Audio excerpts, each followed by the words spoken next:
I'd like to know your opinion about the burgeoning ClimateGate scandal and the IPCC fraudulent emails that have been leaked out, which basically show that the data has been toyed with for decades, and effectively there's no way to really determine that there's any global warming going on at all.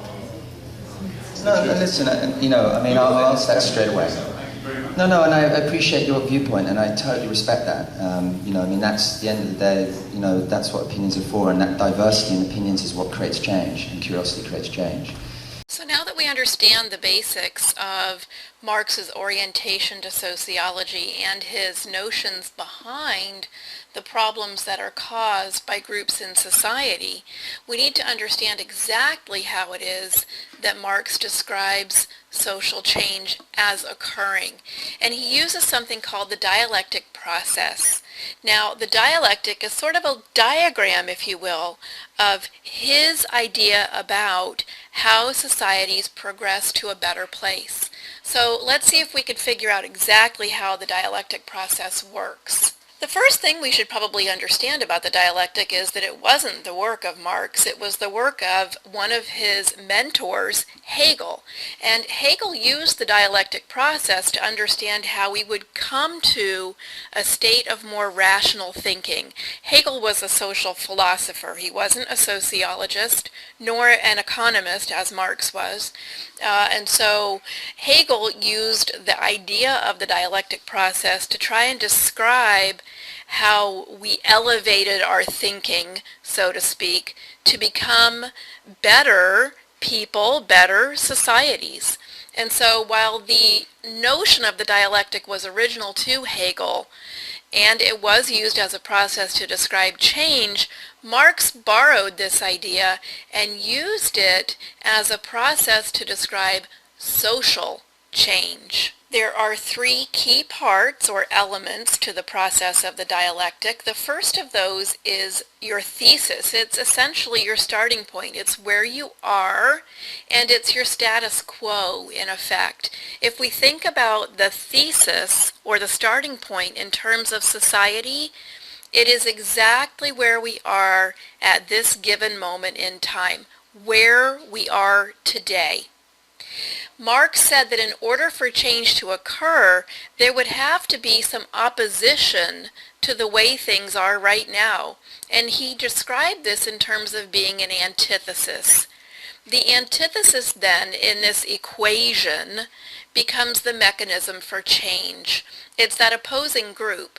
It's those people or those ideas in society that do not support the status quo and that become some sort of vehicle for changing our society. What happens when the thesis and the antithesis clash? You have a synthesis. And Marx would assert that this synthesis is progress. It's a meeting of the two groups, and when we come out the other side of this clash or this revolution that Marx would have asserted we needed to have, society would be a better place for most people involved. It's important to note that the dialectic is a process. And in being a process, then it does not end. So once we reach the synthesis, the process will start again. The synthesis will become your thesis, your starting point. You'll have a group that will come in, a mechanism for change, which will oppose the status quo. Those two groups will clash, have a revolution, and the process will come to another synthesis. You can see how this sort of idea might help to move society forward, and that's exactly what Marx would have thought. So let's take a look at the dialectic process visually and see if that gives us a little bit clearer understanding. Right, so here we can see our starting point, our thesis. We can see that there's an opposing view to that, our antithesis. These two groups or these two ideas clash together in a crisis or a revolution, and out the other side of that comes our synthesis, the meeting of those two ideas to help society progress to a better place for most people. Now again, remember, I told you this is a process. So once we reach the synthesis, we loop right back around again to the thesis and we start this process over, and that is what helps us to progress. All right? I hope this helps. Take care.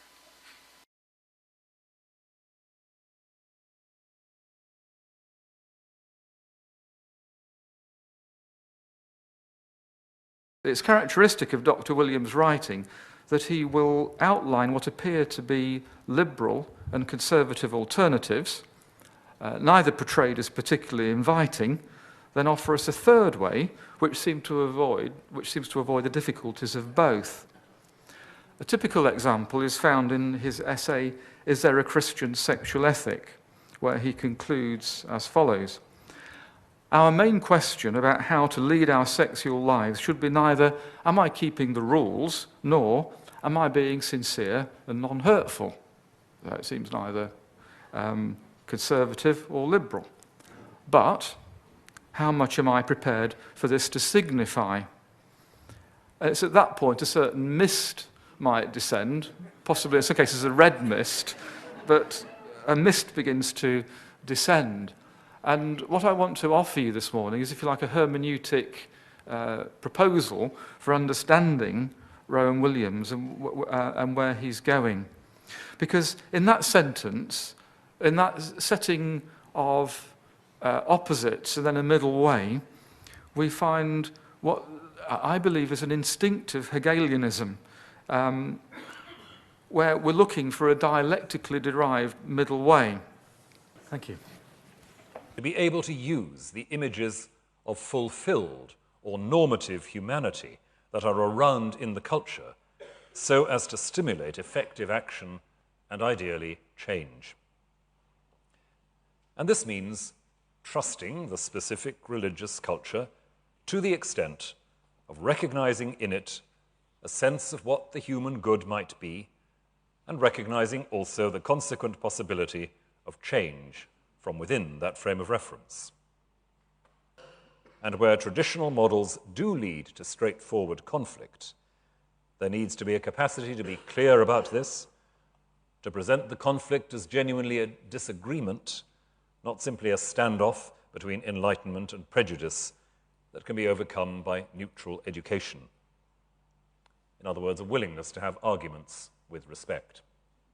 No, and I appreciate your viewpoint, and I totally respect that. I mean, that's, at the end of the day, that's what opinions are for, and that diversity in opinions is what creates change, and curiosity creates change. Good evening, Rowan. It's the 28th of February 2016, and it's about 10:30, so I'm making this video quite early this evening. Because I did try and seduce some priests today, but unfortunately they were all so tired after spending the day slaving over a hot altar. I didn't have any success, so since I'm still stuck in here, I thought I'd make you another video. Anyway, I thought we could carry on our little chat about your very illuminating lecture on faith and development. So without further ado, I'll go on to talk about some of the other things that you said. So here's the first part. So you say, it won't do to find yourself preferring an abstract or imagined community to a specific one. And yet the specific one has commitments that are not universal and habits that are open to challenge or critique, not least around the roles of women. Well, that's very interesting, isn't it? So you think the women in these cultures are very passive then, and wouldn't be capable of gathering together and doing anything about the situation they're in themselves. They need someone to come in and liberate them, and that person's going to be you. That's what you're implying, really. You're going to liberate them from patriarchy, the same way that you have liberated me from patriarchy, I suppose. Because you care so much about women, don't you? That's why you provide so much propaganda that leads to globalist wars and ends up with women and members of women's families being murdered all over the Middle East and elsewhere. That's how much you care about women. Now, why would you want to be changing the roles of women? I'm sure it's because you really care about women. It's not because you want to stop them having so many children, is it? It's not because you want to reduce the world's population. It's because you care about women so much, which is easily demonstrated by all the propaganda you provide, leading to globalist wars and the murder of women, and also the way that you've been trying to liberate me for decades. You care so much about women. How touching. Anyway, moving on. It's not an option simply to accept the specifics of a culture, religious or otherwise, that may actually be responsible for reducing the liberties or options available for other human beings. What, you mean like the culture of Wall Street or the culture of the global elite, that kind of thing? You mean we shouldn't accept that, don't you? You must mean that I shouldn't accept all your abusive behaviour, which has restricted the options open to me. That's what you mean, isn't it? I shouldn't be accepting your abusive behaviour. Well, I'm glad you've woken up to the fact at last. Moving on. Now, part of the answer lies with a better level of religious literacy among NGOs and activists. This involves the ability to identify, and in some measure identify with, the motivations of the culture in which work is going forward. So what you mean is you've tried force to change the people and they still don't want to change. In fact, they're even more indignant and sticking to their guns than they were before. So now you're trying infiltration and manipulation. And you say this requires a deepening fluency in the language of religious discourse to understand the intention and nuance behind religiously inspired definitions of mission and human development. I don't even know what that means, really. Sounds really impressive, though. It must be because you're a genius that I don't know what it means. Anyway, it is to be aware of what elements in a religious culture are most fruitful in terms of the struggle against poverty. To be able to use the images of fulfilled or normative humanity that are around in the culture so as to stimulate effective action and, ideally, change. So that's the ideal. It's change. Well, what kind of change are you talking about? Exactly. That's only supposed to be helping people get out of poverty. What kind of change are you talking about? What is it that they're doing now that means they're living in poverty, which would change that if they stopped doing it and started doing something else? Do you have any specific examples of that? Or do you just want to manipulate their minds? And this means twisting the specific... I beg your pardon, that was a Freudian slip, wasn't it? I don't even believe in Freud, but that was a Freudian slip if such a thing exist. So what I was going to say is, and this means twisting the specific religious culture, but what you actually said was, and this means trusting the specific religious culture to the extent, and that's your emphasis, so you shouldn't trust it altogether or think that it's none of your business.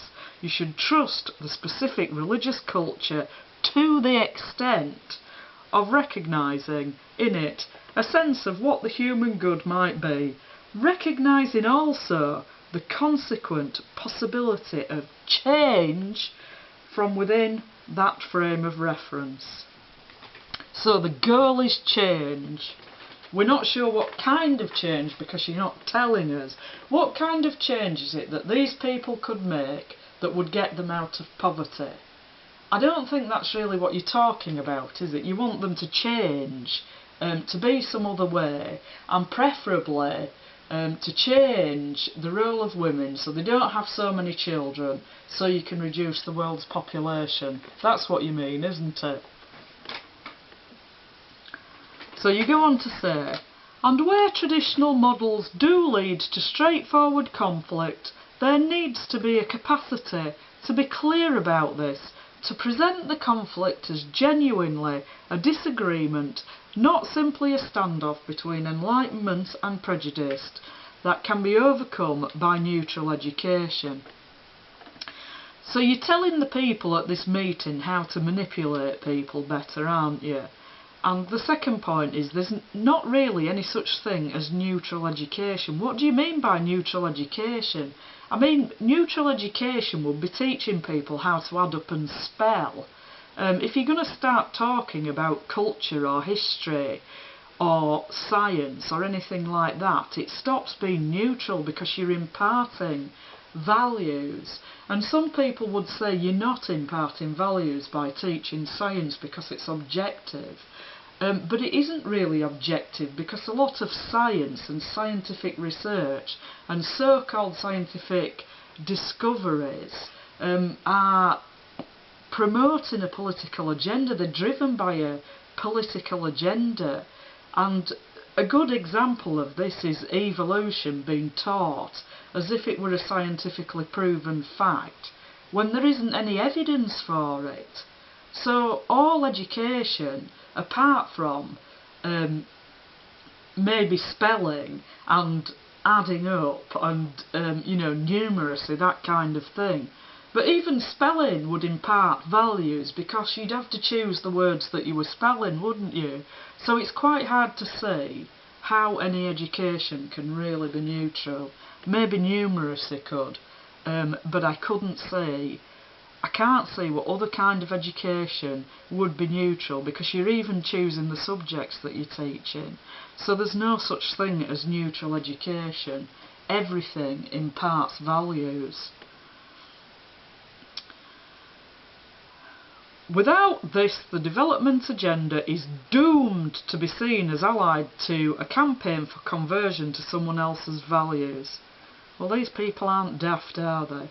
And then, to add some legitimacy to your lecture, you quote an encyclical from Pope Benedict XVI, Caritas in Veritate, and this is what he says: it sometimes happens that economically developed or emerging countries export the reductive vision of the person and his destiny to poor countries. Well, that's perfectly true. But this is another encyclical I haven't read either. You do seem to like reading encyclicals. It's a pity you don't read the Catechism or, like other teachings of the Catholic Church, like mortal sin, for example. I think you'd find that more spiritually helpful than reading encyclicals and selecting quotations to prove, shall we say, in inverted commas, what it is that you're trying to say. Anyway, I'm going to play a clip now, and then I'm going to come back and make some more comments. It won't do to find yourself preferring an abstract or imagined community to a specific one. And yet the specific one has commitments that are not universal and habits that are open to challenge or critique, not least around the roles of women. It's not an option simply to accept the specifics of a culture, religious or otherwise, that may actually be responsible for reducing the liberties or options available for other human beings. Now, part of the answer to this dilemma lies, I think, in a better level of religious literacy among secular NGOs and activists. This involves the ability to identify, and in some measure to identify with, the motivations of the culture in which work is going forward. It requires a deepening fluency in the language of religious discourse to understand the intention and nuance behind religiously inspired definitions of mission and human development. It is to be aware of what elements in a particular religious culture are most fruitful in terms of the struggle against poverty, to be able to use the images of fulfilled or normative humanity that are around in the culture so as to stimulate effective action and ideally change. And this means trusting the specific religious culture to the extent of recognizing in it a sense of what the human good might be, and recognizing also the consequent possibility of change from within that frame of reference. It may also be the capacity to see that a failure to provide exactly the same range of options as might be available in a more differentiated or secularized society isn't invariably an impoverishment. And where traditional models do lead to straightforward conflict, there needs to be a capacity to be clear about this, to present the conflict as genuinely a disagreement, not simply a standoff between enlightenment and prejudice that can be overcome by neutral education. In other words, a willingness to have arguments with respect. Without this, the development agenda is doomed to be seen as allied to a campaign for conversion to someone else's values. It sometimes happens that economically developed or emerging countries export their reductive vision of the person and his destiny to poor countries.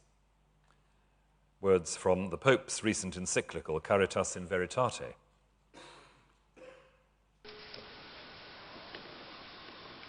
So, you go on to say, attempts to bypass local networks, local styles of decision-making, and above all, local rationales for change or action, invariably produce resentment or puzzlement. Well, it's hardly surprising, is it really? What people see is an agenda which isn't theirs, activated by foreigners, claiming to act on their behalf, co-opting some of the local people into a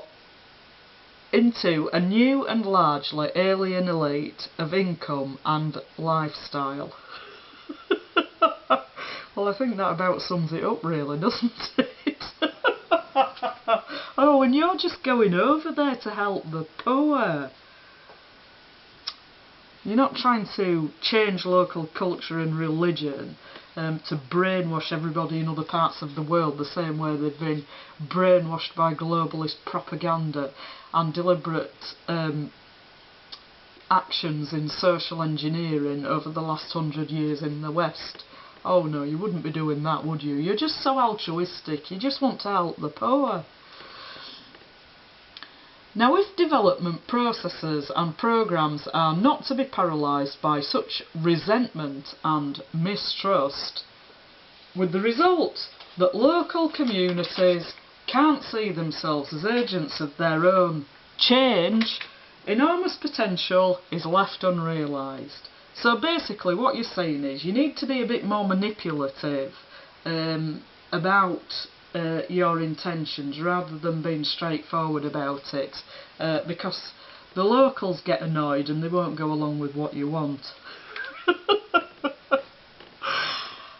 And you go on to say, and this means of course a challenge for both sides. It means creating space for mutual debate and learning. For example, the response of faith groups to HIV, while representing an outstanding witness in the provision of care and support, has also involved intense internal debates about how we best challenge HIV-related stigma and about the priorities in effective prevention approaches. Well, I mean, one effective prevention approach to the transmission of HIV would be the encouragement of chastity, wouldn't it? But you don't want to promote that idea, do you? For some mysterious reason. And besides which, you know, if you promoted chastity to people from an early age and it was generally practiced, then you wouldn't be killing people off with HIV, would you? So that wouldn't go along with the globalist agenda at all. And I'm just wondering where HIV came from, because it like suddenly appeared. I think it was about 1970, and of course we do know that the psychopaths are developing agents of biological warfare. So I do wonder where HIV suddenly emerged from in the first place. So I'll leave it there. But I have spoken before about you using techniques of neuro-linguistic programming, which you do throughout this lecture, and you also do in many other lectures and sermons that you give as well. And you mainly use embedded commands and suggestions. You do also use non-verbal cues, but you do that less frequently. So now I'm also going to play a clip explaining neuro-linguistic programming, embedded suggestions and commands. And I'm going to play a clip of you a couple of times demonstrating how you're doing it in this lecture. So I'll leave it there for now, but don't forget, I haven't forgotten about coming to arrest you, you know, and I do know where you're going to be this week, so be alert. And I hope you've been practicing the Yorkshire puddings as well. Hasta la próxima. Attempts to bypass local networks, local styles of decision-making, and above all, local rationales for change or action invariably produce resentment or puzzlement. What people see as an agenda that isn't theirs, activated by foreigners claiming to act on their behalf, co-opting some of the local people into a new and largely alien elite of income and lifestyle. Now, if development processes and programs are not to be paralyzed by such resentment and mistrust, with the result that local communities can't see themselves as agents of their own change, enormous potential is left unrealized. And this means, of course, a challenge to both sides. It means creating space for debate and mutual learning. This current seminar series and the interreligious consultations on DFID's recent white paper process are encouraging examples of such debates. It's important, too, to recognize that parallel debates may be taking place within and between faith communities, given the diversity of beliefs and values.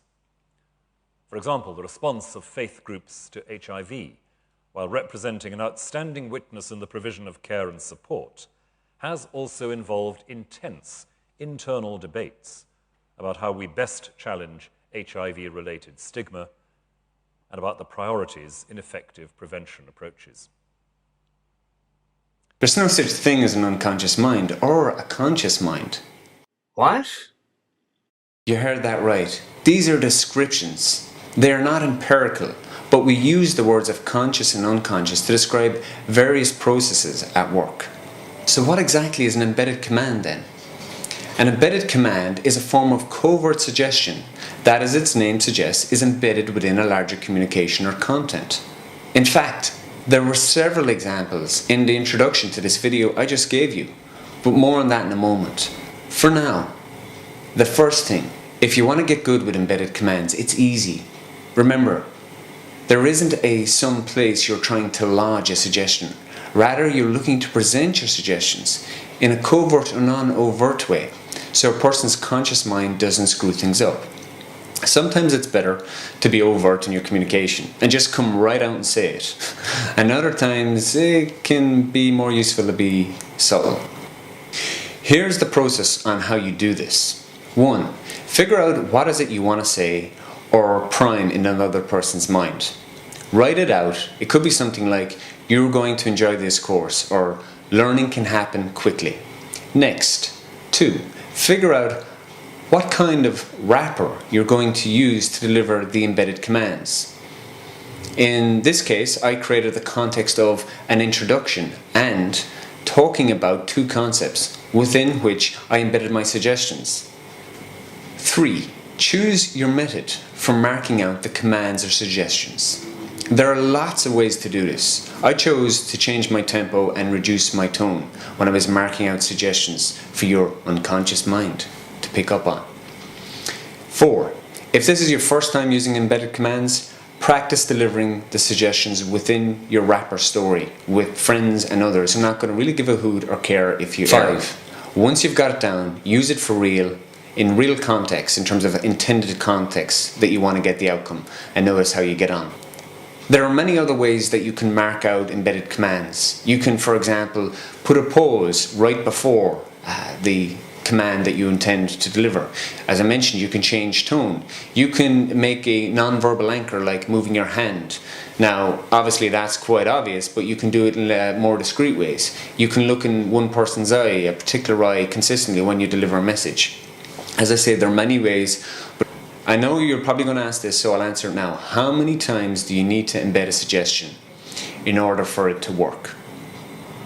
That's a fair question. And remember, two things. One, there isn't a somewhere deep you are looking to stick anything. What you're looking to do is impart a pattern of thoughts and suggestions on your listener. For some people, they may pick it up in 3 and 4 suggestions. For others, it may take 10 or 12.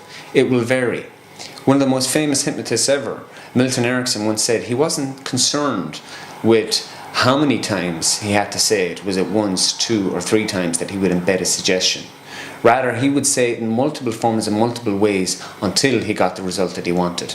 So it's going to vary from person to person. And lastly, I know you're probably going to ask, how do I know when they've got it? And this is a really good question. A lot of people just basically give you fluff answers. How are you going to know? Because you will see a change in their behavior, in their thoughts, in their feelings, and their action. So whatever it is, if you were, for example, having them enjoy the training or that they were going to learn quickly and easily, you would see some behavioral outcomes that would indicate that. It won't do to find yourself preferring an abstract or imagined community to a specific one. And yet the specific one has commitments that are not universal and habits that are open to challenge or critique, not least around the roles of women. It's not an option simply to accept the specifics of a culture, religious or otherwise, that may actually be responsible for reducing the liberties or options available for other human beings. It won't do to find yourself preferring an abstract or imagined community to a specific one. And yet the specific one has commitments that are not universal and habits that are open to challenge or critique, not least around the roles of women. It's not an option simply to accept the specifics of a culture, religious or otherwise, that may actually be responsible for reducing the liberties or options available for other human beings. I bet you've got a really small penis.